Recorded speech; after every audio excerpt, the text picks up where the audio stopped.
September 1571, Oda Nobunaga's army surrounds a mountain sacred for 8 centuries. Inside, thousands of monks, women, and children granted sanctuary for generations. By nightfall, none of it will exist. What could justify burning down a mountain the gods themselves were said to protect?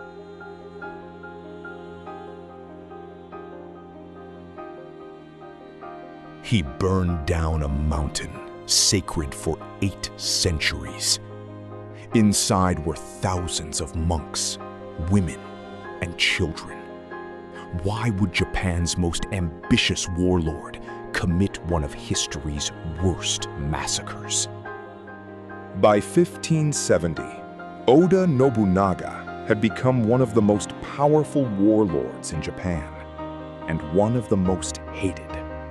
He had seized Kyoto, installed a puppet shogun, and trampled the old order of court nobles and Buddhist institutions that had ruled for centuries. In response, a coalition formed against him. The Asakura clan of Echizen, the Azai clan of northern Omi, fanatical Iko-Iki warrior monks, and even the shogun he had installed.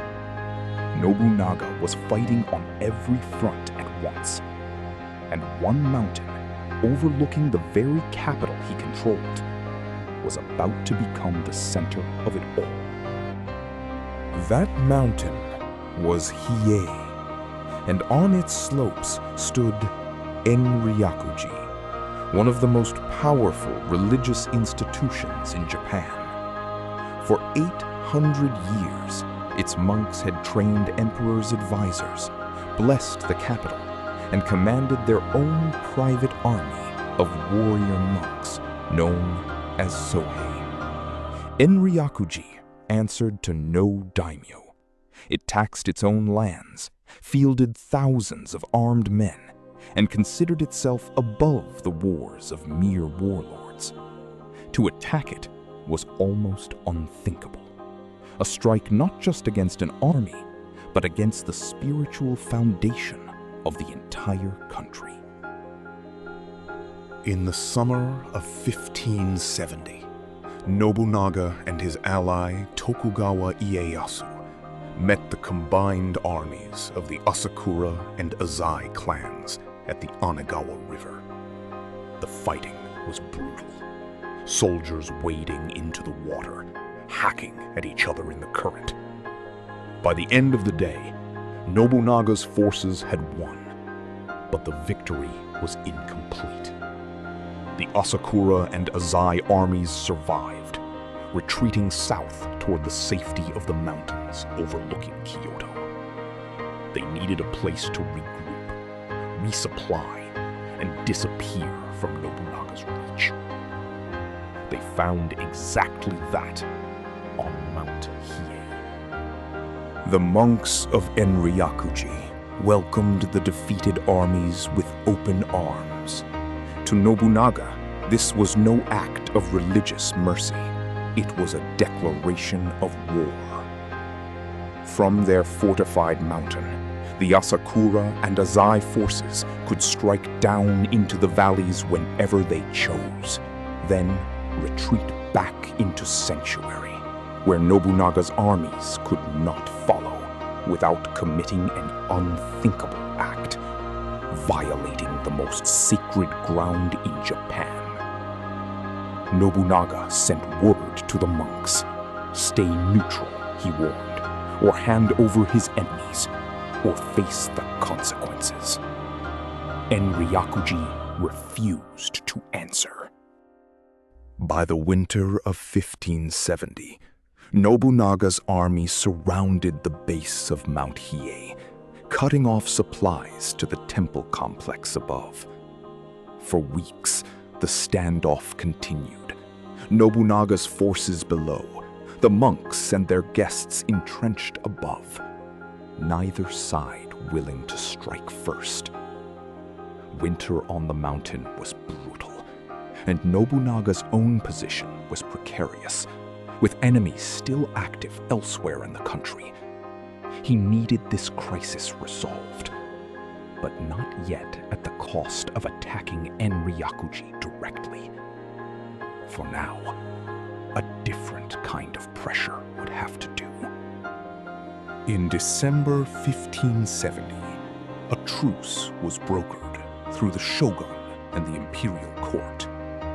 The Asakura and Azai forces were allowed to withdraw from Mount Hiei unharmed and return to their own territories. On paper, it looked like compromise. To Nobunaga, it looked like humiliation. Enryakuji had sheltered his enemies, defied his ultimatum, and walked away untouched, protected by exactly the kind of religious authority that, in Nobunaga's view, had no place dictating terms to warlords. He withdrew his army, but he did not forget. For nearly a year, Mount Hiei's fate was already decided. In September 1571, Nobunaga returned, this time with no intention of negotiating. His army, numbering in the tens of thousands, marched up from every direction and surrounded the entire mountain, sealing off every path of escape. Inside Enryakuji's halls were not only monks and warrior monks, but ordinary villagers, women, and children who had fled there for protection, believing, as they always had, that Mount Hiei was the one place in Japan that no army would dare to touch. Nobunaga gave the order to advance. By morning, that belief would be proven catastrophically wrong. What followed was systematic destruction. Nobunaga's soldiers swept through the temple complex, setting fire to building after building.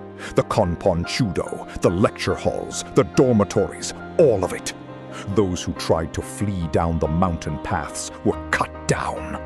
A Portuguese missionary later wrote that the soldiers showed no distinction between monks and laypeople, men and women, the old and the very young.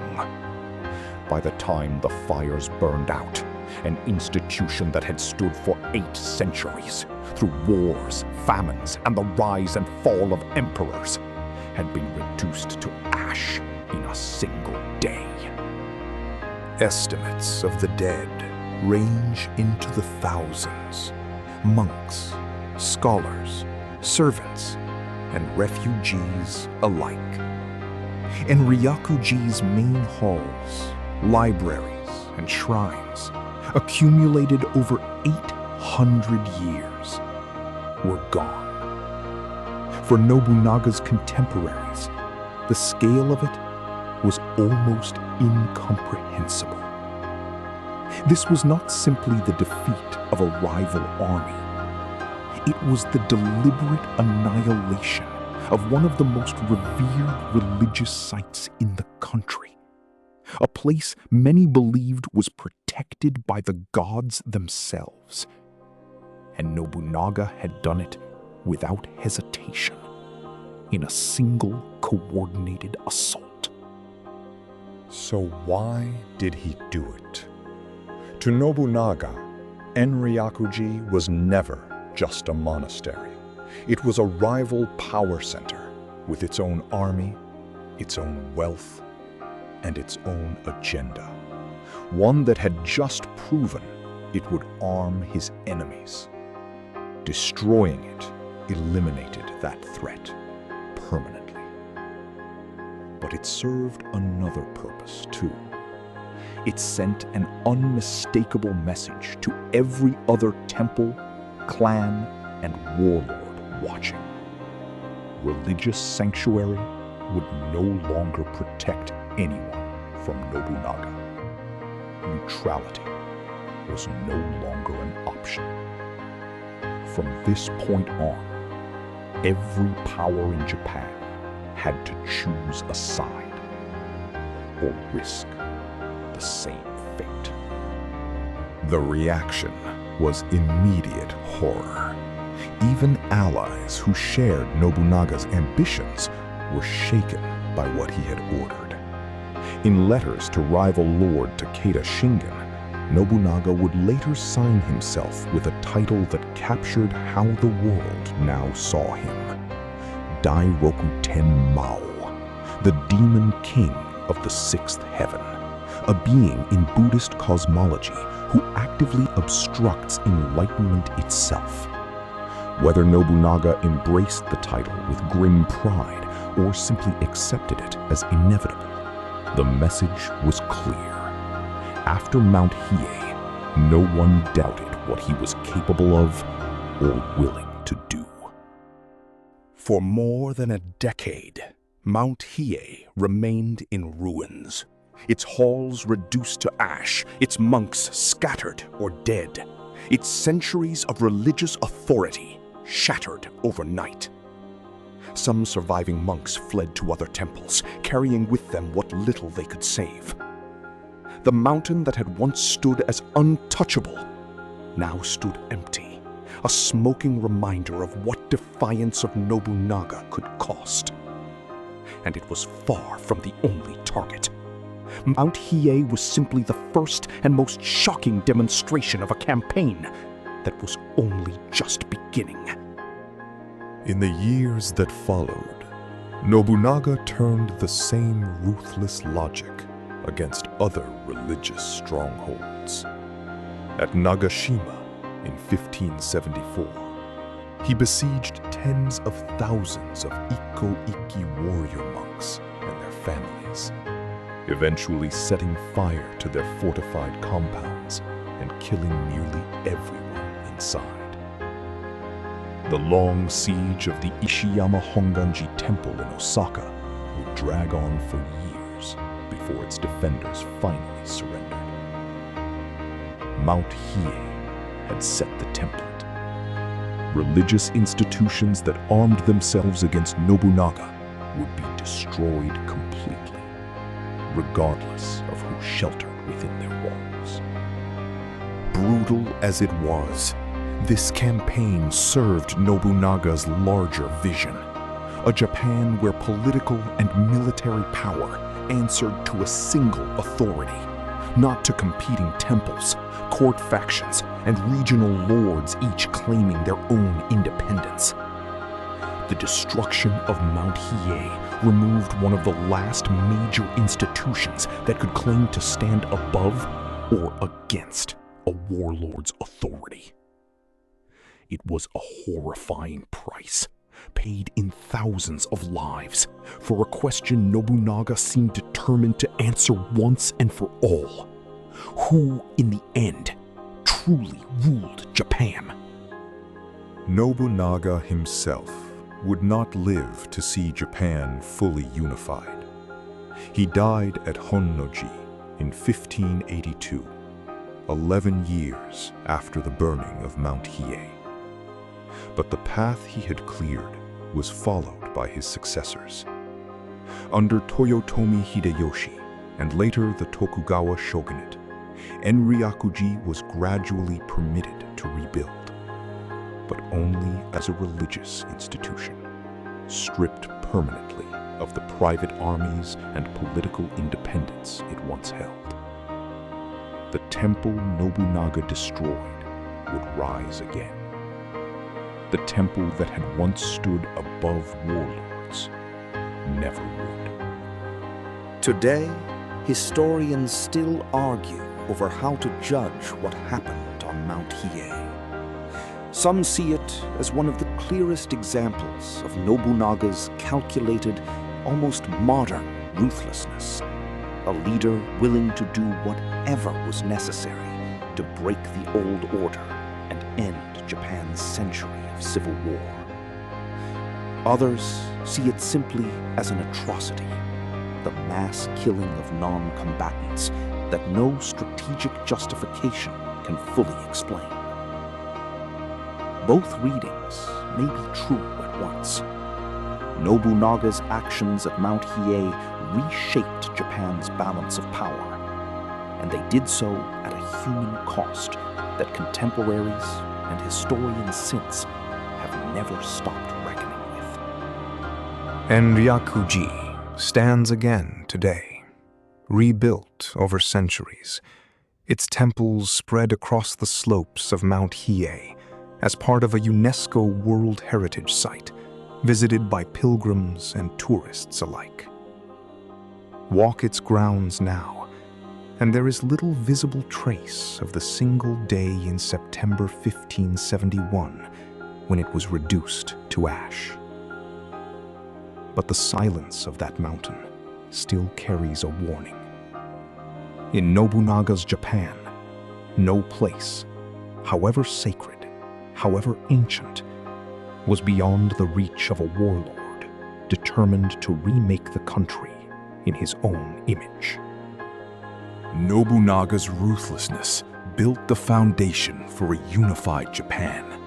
But his successor, Toyotomi Hideyoshi, would take that same ambition and aim it overseas, launching an invasion of Korea so disastrous it would become known as one of Japan's greatest military catastrophes. How did total domestic victory lead to total foreign defeat?